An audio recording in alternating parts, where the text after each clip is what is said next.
Hi guys, welcome to Law Media. My name is Sarah. I'm going to be your host today.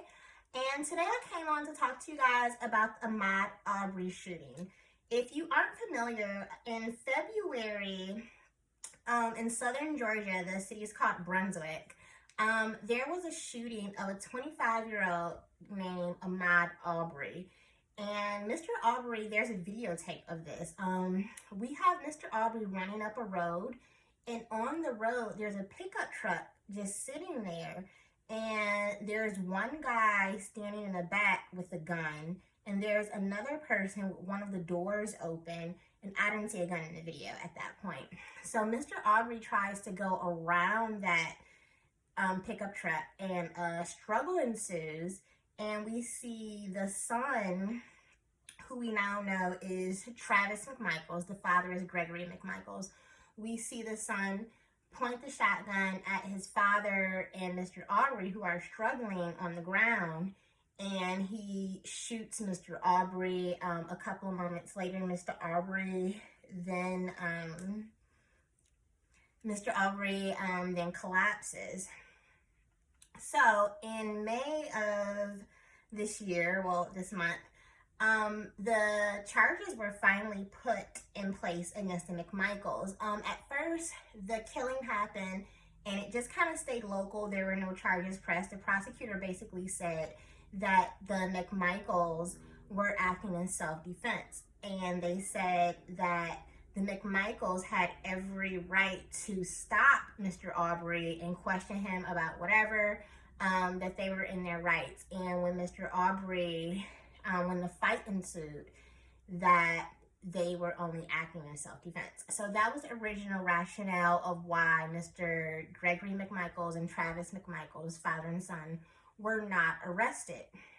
So we fast forward, somehow the tape was released. Now, the tape was made by a third person. This third person, his name is Williams. William Roddy Bryan, and he's a mechanic. He is on tape a couple months back saying he didn't know the McMichaels. He was just following to make sure that everything was okay. So we find out that he actually did know the McMichaels, and he was actually in part of the group of chasing him down and questioning him, shooting him, fighting him, doing something crazy and violent. So now we have all three people are charged. The two people that were in the pickup truck. We have Mr. Travis McMichaels, which is the son, and Mr. Gregory McMichaels, who's the dad. We also now have a third person charged. That person is William Bryan, who also goes by Roddy. So what's happening now is William Bryan, the mechanic, he's being charged with felony murder, which is a lot easier to show than first-degree murder, depraved heart murder, manslaughter, negligible homicide. It's tons of murders. It all depends on the facts of how the event occurred. So Mr. Roddy has been charged, let's just keep calling him Mr. Roddy. Mr. Roddy has been charged with let's make sure it's right. Yes, Mr. Roddy has been charged with false imprisonment and felony murder. The felony murder, I'm going to go ahead and say, in my opinion, I think he may have a chance of getting off on it because of the principle or the defense of abandonment.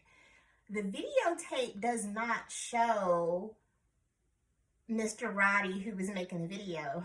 He wasn't involved in the shooting. The videotape shows him stopping at a distance when Mr. Ahmed Arbery and the other guys, when they made their engagement, the person that's making the video is like all the way back, at least maybe, let's say 40 yards or so. He's good back there. He's a good distance.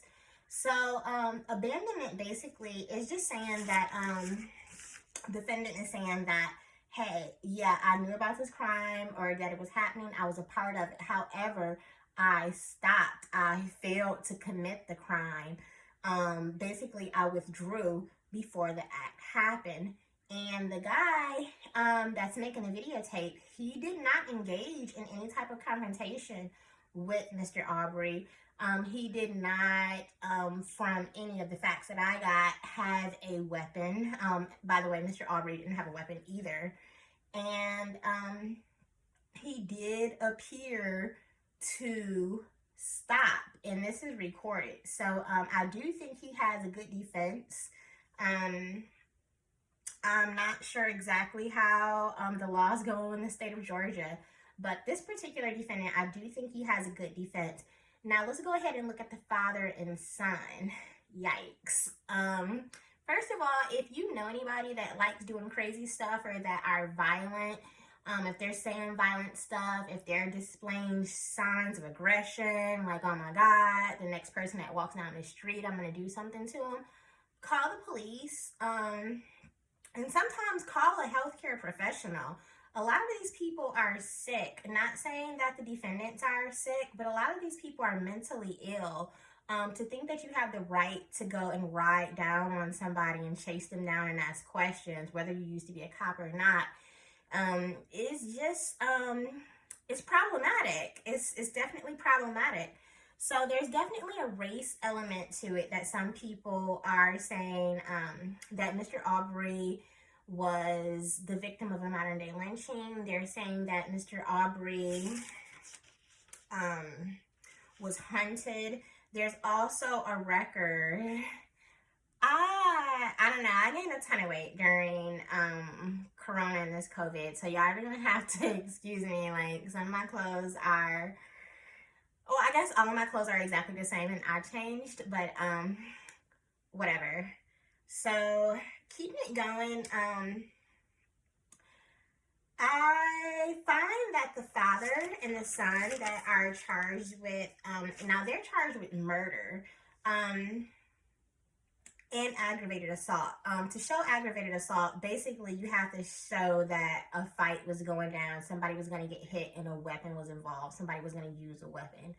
And here, we definitely do see a weapon was used, and we definitely do see that a murder happened. Depending on what type of murder they're charged with, that's going to be the main determinant. I would recommend getting them on felony murder as well.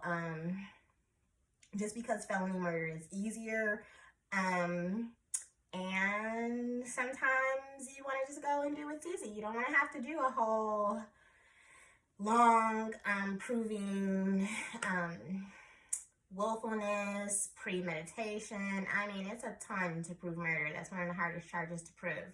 So, just my opinion, I think that the father and son, I definitely think they need to be locked up. I think they need psych evaluations. I think we need to go back in their past and see if they've been doing crazy stuff to other people. The third person that made the video, I do believe he may get off, just because the main defense that I would say is abandonment, because that's clearly documented on tape. He stopped, he abandoned. When he saw, like, whoa, maybe even if he was engaged in, like, hey, let's go hunt this N-word down, let's go do some crazy violent stuff. Even if, let's say if they have him on video saying that, even so, up until the point where they engaged Mr. Arbery, where they actually began the process of this whole big fight situation, the third guy stayed back. So I definitely think he has a defense. I'm not sure how a judge will see it, but that is what lawyers are for. Thank you guys so much for tuning into Law Media. Don't forget to check us out on TikTok and Instagram, and we'll see you guys next time.